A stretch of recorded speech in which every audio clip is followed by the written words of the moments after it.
사랑하는 여러분, 참으로 좋은 날입니다. 하나님께서 허락하신 이 좋은 날 마음 앞에서 하나님 앞에 예배드리겠습니다. 다같이 사도신경으로 우리의 신앙을 고백합니다.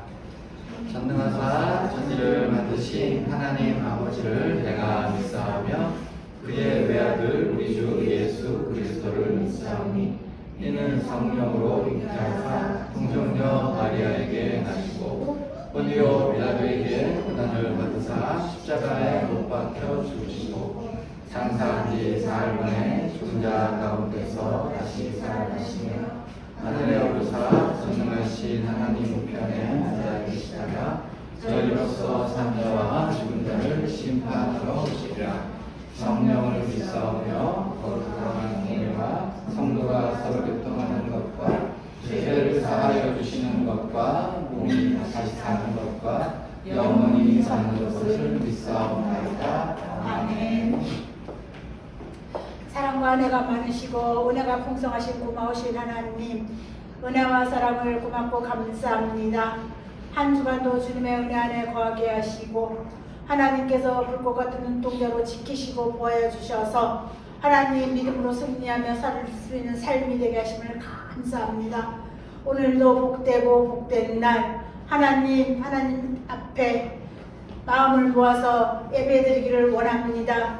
이 시간 주의 영이 우리의 심령을 터치하여 주시고 하늘로부터 오는 신령한 은혜를 우리가 오늘도 맛볼 수 있는 귀한 시간 되게 하나님 큰 은혜를 더하여 주옵소서. 이 나라 민족 가운데 하나님 함께하여 주셔서 하나님 이 나라를 지켜주시기를 원하고 기도합니다.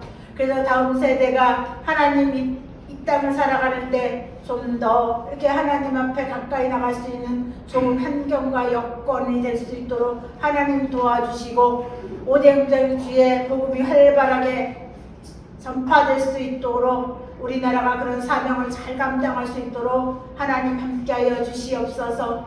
하나님 동행교회가 날마다 주님과 동행하는 교회가 되기를 원합니다.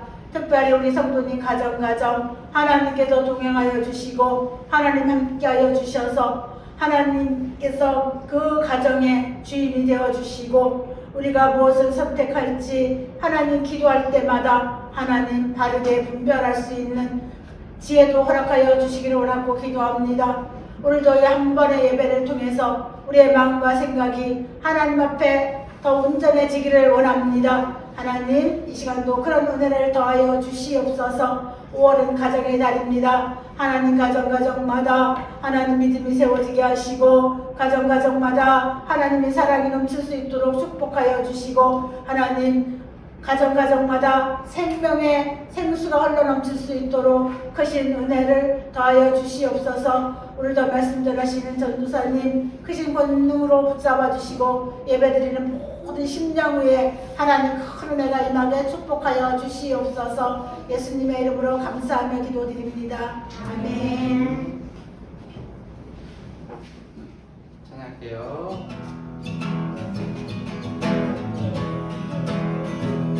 내 진정 사모하는 친구가 되신 구주 예수님은 아름다워라. 사람 빛에 가까요 빛나는 새벽에 주님 영원할 길아 주옵소서.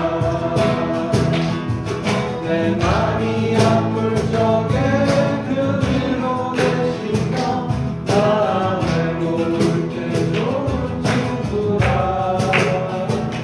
주는 저 산 문제백과 빛나는 새벽에 이 땅 위에 이길 것이 없도다. 내 맘의 모든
어디를 만나든지 반사역도하리라. 나의 갈 길 가다도 예수 인도하시니 그의 사랑 어찌 큰지 말로 알 수 없도다. 성령 강화받은 영혼 하늘나라 갈 때에 영영 부를 나의 찬송. 예수 인도하셨네. 영영 부를 나의 찬송. 예수 인도하셨네. 내 영혼이 종이여 순한 계지 걷고 보니 슬픈 마음 이 세상도 천국으로 와노다. 할렐루야 찬양하세. 내 모든 죄 사함받고 주 예수와 동행하리. 그 어디 날 하늘나라.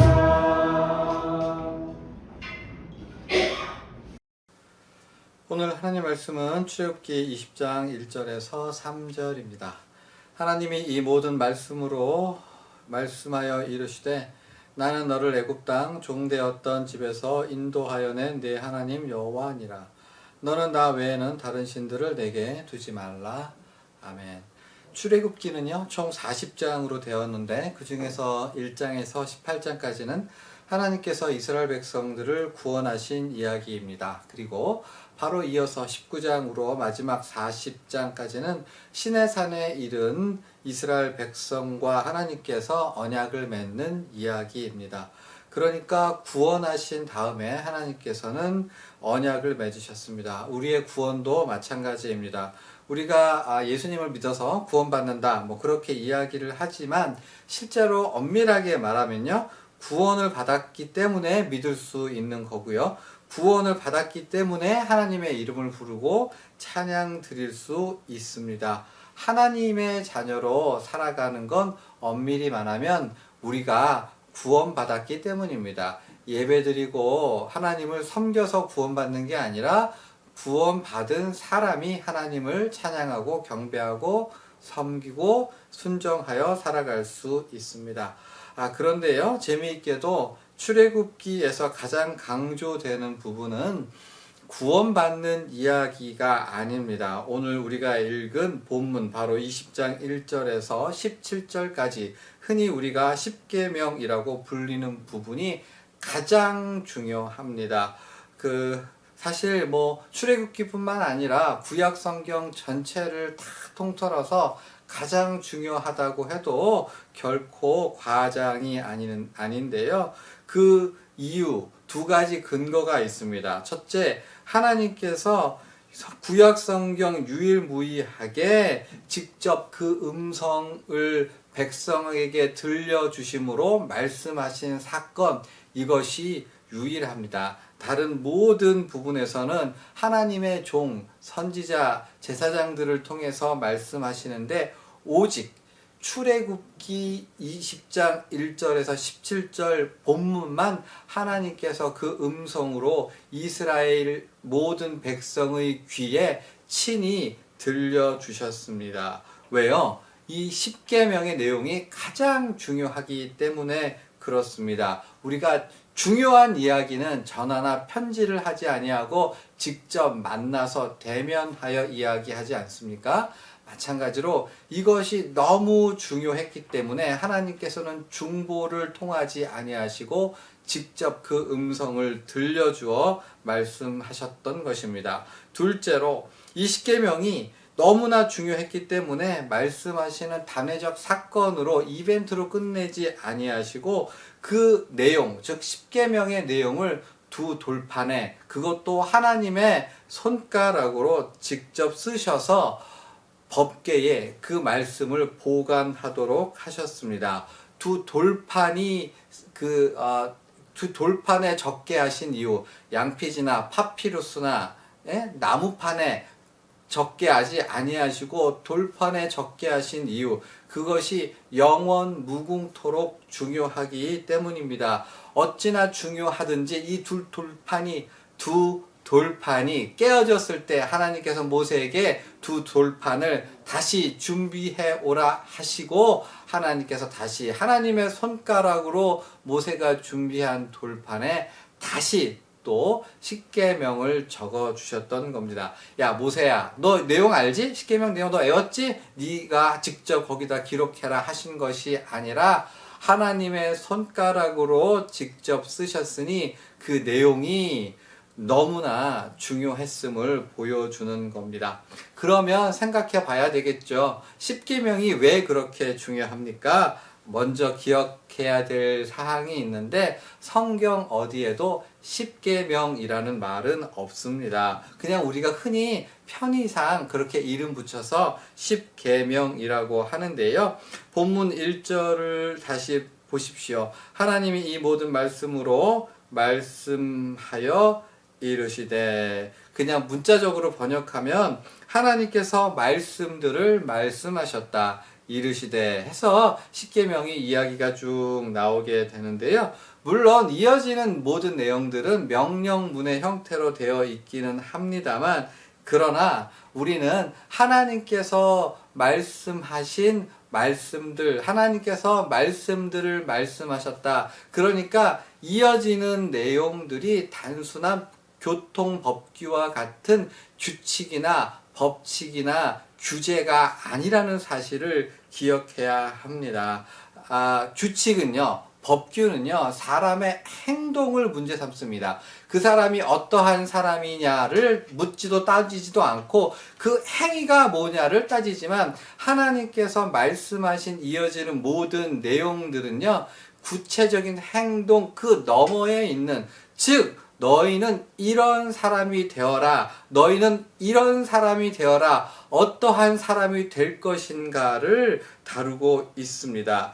쉽게 말해서 하나님께서 살인하지 말라라고 하셨을 때에 우리는 그 살인이 무엇일까를 생각하면서 이런 건 살인이고 이런 건 살인이 아니고, 그래서 어떻게 하면 지킬까 이렇게 고민한다면 포인트 잘못 잡은 겁니다. 뭐냐 하면 십계명이란 하나님이 어떠한 분이심을 알려주면서 너희는 어떠한 사람이 되어야 함을 알려주는 것이기 때문입니다. 살인하지 말라 하신 것은 하나님께서 사람의 생명을, 인격을 특별히 귀하게 여기신다는 걸 보여주고, 하나님께서 그렇기 때문에 너희는, 즉 하나님의 백성인 너희는 사람의 생명을, 인격을 존중하며 살라라고 하는 의미입니다. 너희는 어떠한 사람?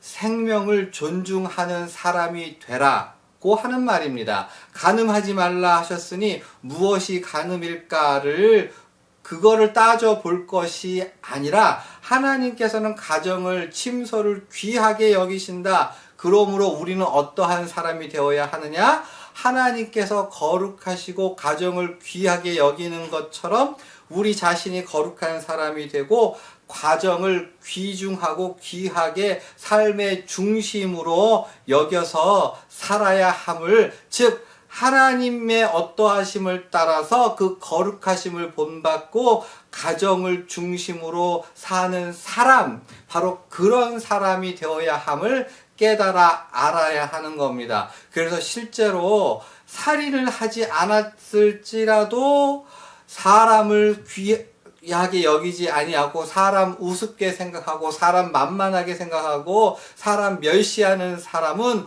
5계명 어기는 거고요. 설사 가늠하지 다른 여자와 다른 남자와 혼인 외에 특별한 관계가 없을지라도 가정을 내팽개치고 자기 자신만 생각하며 사는 사람은요 7계명 어긴 겁니다. 왜요? 하나님은 법규가 아닌 너희는 이런 사람이 되라 하는 의미에서 10계명을 우리에게 주셨기 때문이지요. 결국 10가지 계명은 하나님은 이런 분이니 너희는 하나님의 어떠하심을 본받아 바로 그 어떠하심에 걸맞는 어떠하심에 맞는 어떠하심을 본받는 사람이 되라고 하는 명령입니다. 그리고 이러한 결을 따라서 예수님께서는 율법 모든 계명을 딱 2가지로 요약하셨지요. 뭐요?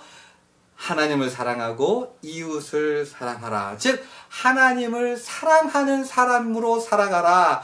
이웃을 내 몸과 같이 사랑하는 사람이 되거라가 바로 이 예수님께서 정리하신 요약 아니겠습니까? 바로 이 10계명은 규범이 아니라 이런 사람이 되라고 하는 하나님의 권고요 부탁 되겠습니다. 자, 여기까지 이해하셨으면 그러니까 10계명이 법조항이 아니라 어떠한 사람이 되라고 하는 말씀임을 이해하셨다면 드디어 10계명이 왜 중요한지 알 수 있습니다. 뭐냐 하면 구원은요 과거에 단 한 번 이루어진 단회적 사건입니다마는 그리고 그 유일한 사건입니다마는 즉 출애굽에서 나온 것 혹은 유월절 어린 양으로 말미암아 죽음을 면한 것 뭐 이런 것들은 단회적 사건이지만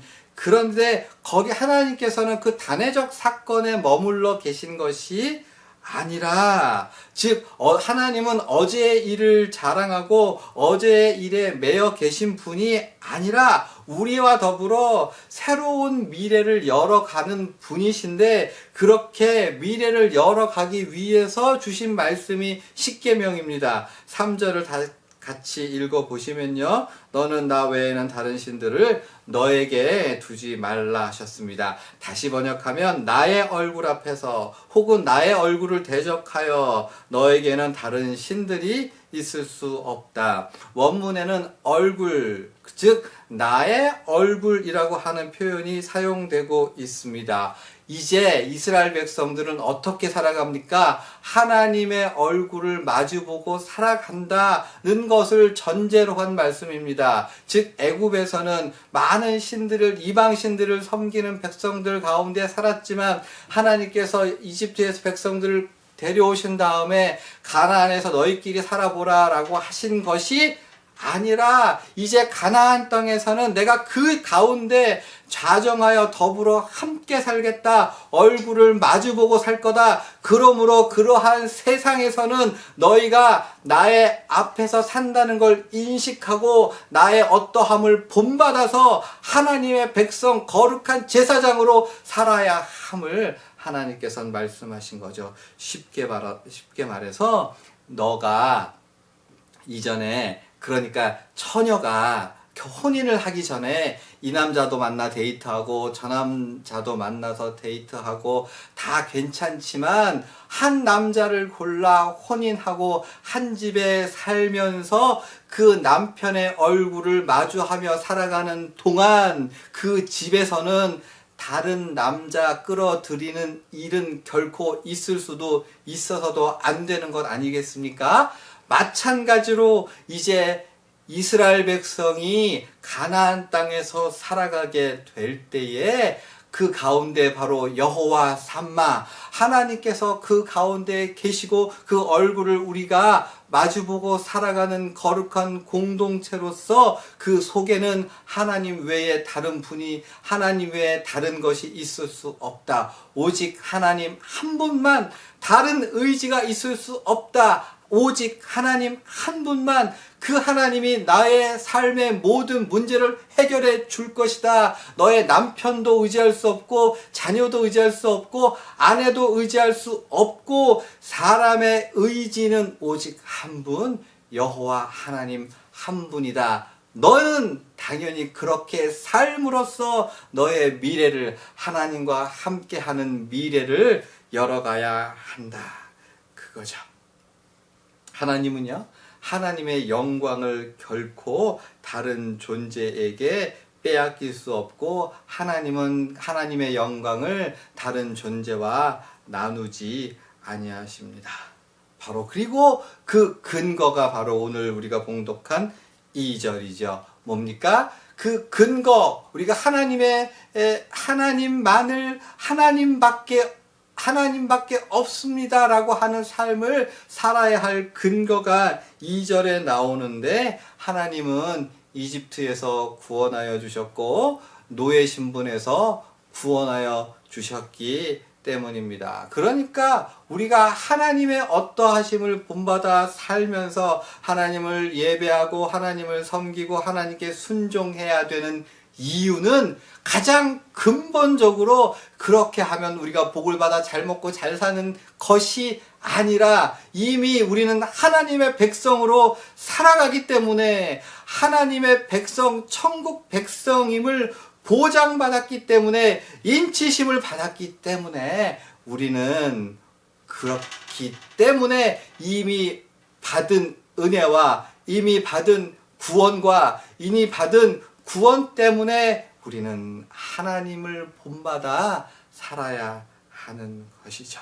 그리고 바로 이와 관련해서 하나님의 모든 백성의 삶은요, 고난이 많은 삶이든 편안하고 아무 일 없는 평안한 삶이든, 모든 하나님 백성의 삶은 다 아멘으로 받아들여질 수밖에 없습니다. 왜냐하면 하나님의 백성의 모든 삶은, 모든 인생의 스토리는 하나님과 더불어 함께 살아가는 인생이기 때문입니다.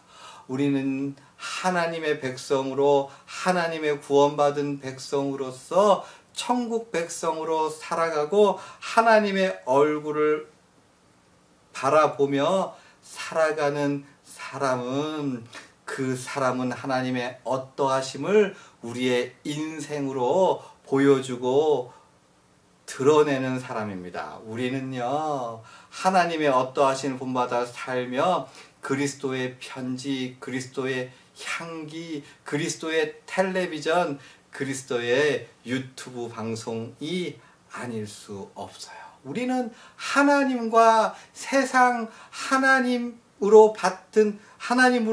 받은 은혜를 세상에 전달하는 커뮤니케이터라고 하는 거죠. 그래서 조금 고통스러운 삶이라고 해도 그 삶은 오히려 더욱 향기롭고 하나님 받으심직한 예배와 같은 삶이 아닐 수 없습니다.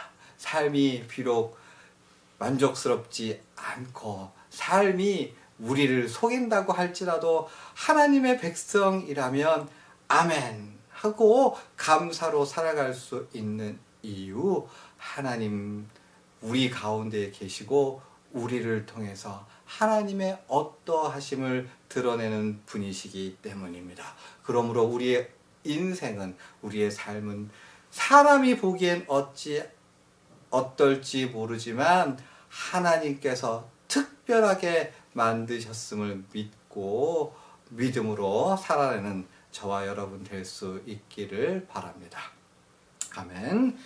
자, 우리 예수님 가르쳐주신 기도로 예배를 마치겠습니다. 하늘에 계신 우리 아버지여, 이름이 거룩히 여김을 받으시오며 나라가 임하시오며 뜻이 하늘에서 이루어진 것 같이 땅에서도 이루어지이다. 오늘 우리에게 일용할 양식을 주시옵고 우리가 우리에게 죄진 자를 사하여 준 것 같이 우리의 죄를 사하여 주시옵고 우리를 시험에 들게 하지 마시옵고 다만 악에서 구하시옵소서. 나라와 권세와 영광이 아버지께 영원히 있사옵나이다. 아멘.